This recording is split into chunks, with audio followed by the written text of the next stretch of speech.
Daf Yomi, Trek Zevachim, page 37, starting from the bottom of 36b with the Gemara. The words Tanu Rabbanan at the very bottom of 36b. Tanu Rabbanan minayin le'itoin mizbeach hachitzon shenetanan b'matana shekiper otam lo'ima v'dam zevachech yishavech v'haylach yudasai hamiboy le'chedetanyo.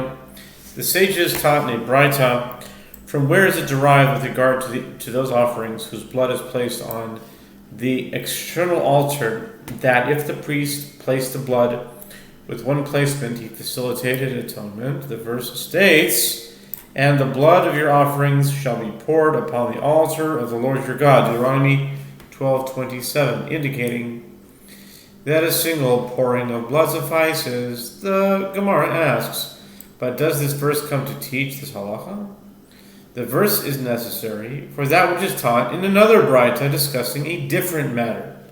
And now we turn to 37a at the top of the page with the words Minayin, Nechol Hadamim.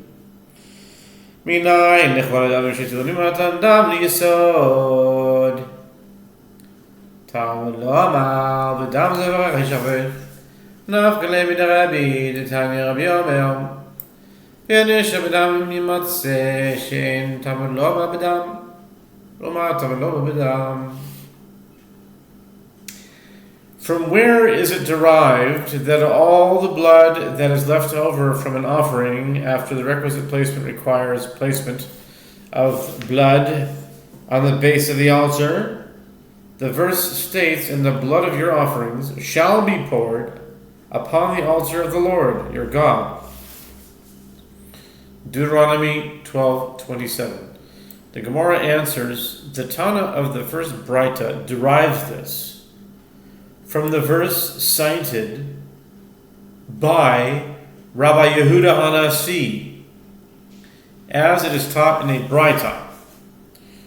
Rabbi Yehuda Hanasi says, with regard to a verse discussing a burnt sin offering, "And the rest of the blood shall be squeezed out at the base of the altar. It is a sin offering." Leviticus 5:9. And there is no need for the verse to state "of the blood," because the entire verse is talking about the blood. What is the meaning when the verse states "of the blood"? לפי שלא למדנו אלא לניתונין מתן ארבע שטעונין מתן דמים ליסוד שאר דמים מנין תלמוד לומר ונשאר בדם ימצא שאין תלמוד לומר בדם ומה תלמוד לומר בדם לימד על כל הדמים. The Braita continues, "Since we have learned only about those offerings whose blood is placed on the altar with four placements, meaning outer sin offerings, that they require placement of the leftover blood on the base of the altar, from where is it derived that the same applies to the leftover blood of all the other offerings?" The verse states, "And the rest of the blood shall be squeezed out at the base of the altar. It is a sin offering." Leviticus 5:9.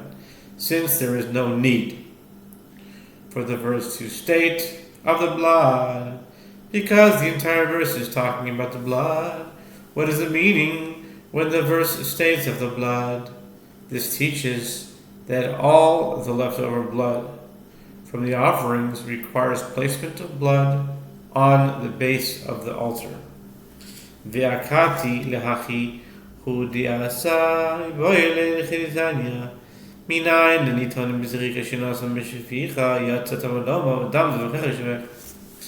The Gemara asks, but still, does this verse in Deuteronomy 12:27 come to teach this halacha, that if a priest placed the blood with one placement, he facilitated atonement?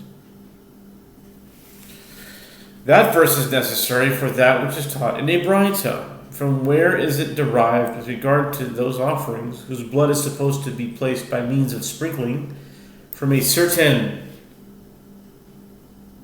distance from the altar, that the priest placed the blood by pouring it from up close? He has fulfilled his obligation. The verse states, and the blood of your offerings shall be poured upon the altar of the Lord your God. Deuteronomy 12:27.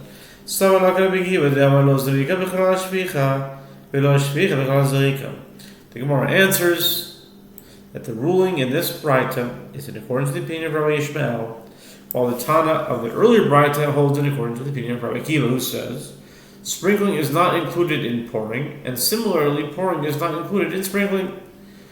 Rather, these are separate actions performed under different circumstances, and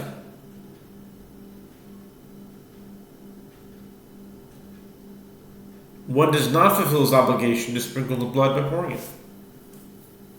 Therefore, the verse is available to him to teach that if a priest placed the blood with one place when he facilitated atonement, it's not The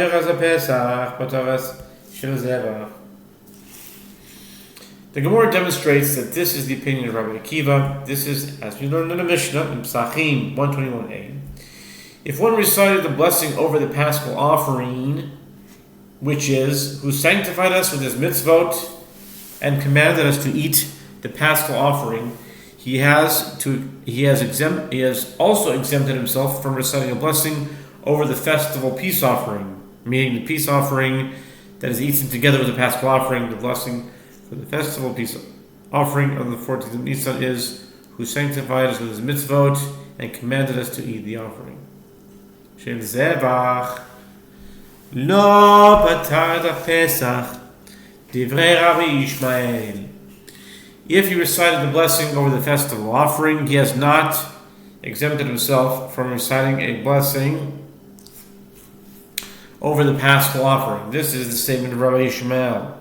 Rabbi Yishmael's reasoning is based on the halacha that the blood of the Paschal offering is poured, while the blood of the festival offering is sprinkled. He maintains that sprinkling is included in the more general category of pouring, and therefore the blessing over the Paschal offering includes the festival offering.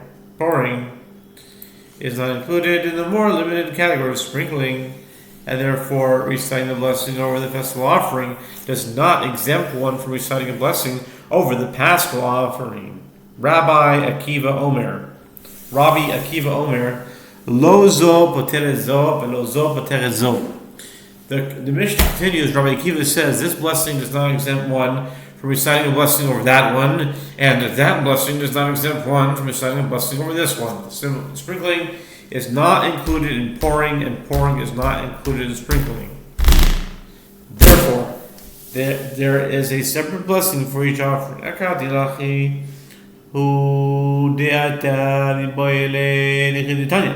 Rabbi Yishmael אומר בדור שנאמר אך בכור שור או בכור כסף או בכור עץ וגם למדנו לבכור שנתן מתן דמים ממורים וגם במזבח מסור פסח מנין לומר ותם לבכך ישפך.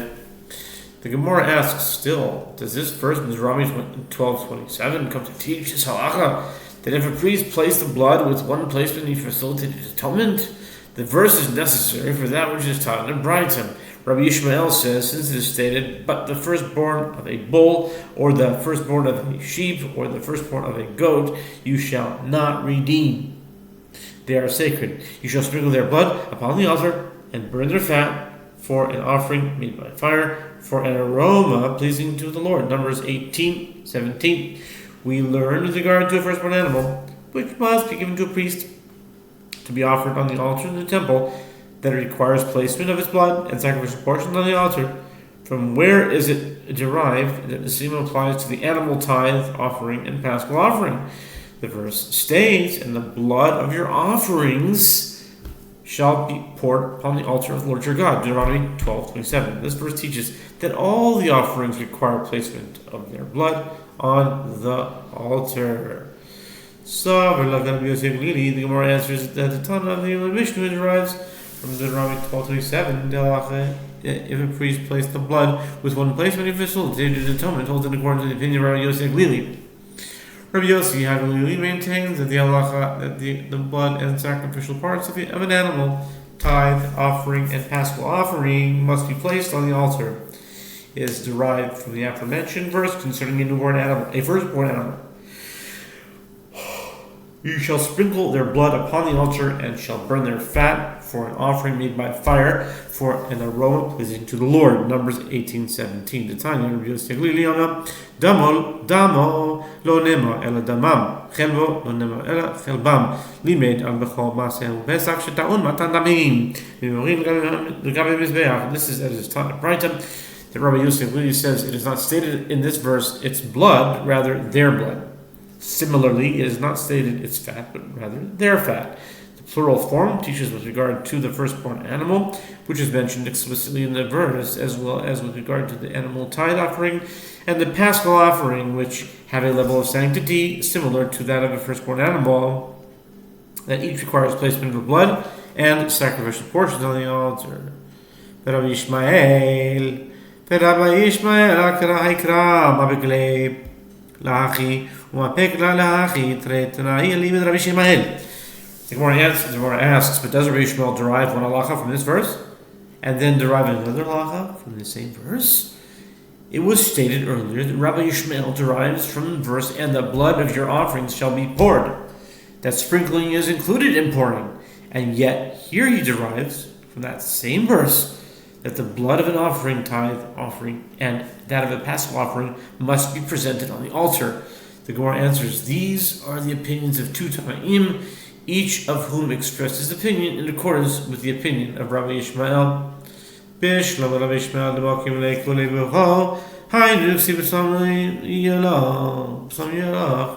Gemara raises a question with regard to the disagreement about the interpretation of Numbers 18:17. Granted, according to the opinion of Rabbi Ishmael, who interprets the entire verse as referring to a firstborn animal, and according to whom the plural form in the verse is referring to three such firstborns, that of a bull, that of a sheep, and that of a goat. This explains that which is written immediately afterward, and their meat shall be yours, Numbers 18:18, in the plural, meaning the meat of these firstborn animals shall be eaten by the priest. Ella Rabbi Yossi demoki leina b'masel v'pesach, masel v'pesach bali machlile, ma'u v'saram yelach, echad tam v'echad balmum. But according to the opinion of Rabbi Yossi, who interprets this verse as referring to also to an animal tithe offering and a paschal offering, there is a difficulty, as an animal tithe offering and a paschal offering are eaten by their owners, not by the priest. If so, what is the meaning of the phrase, and their meat shall be yours?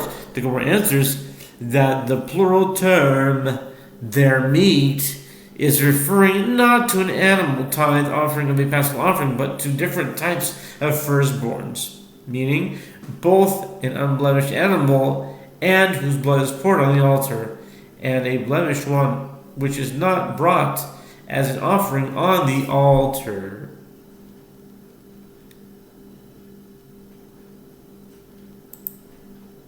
This concludes 37a. We'll continue in the next video, God willing, 37b.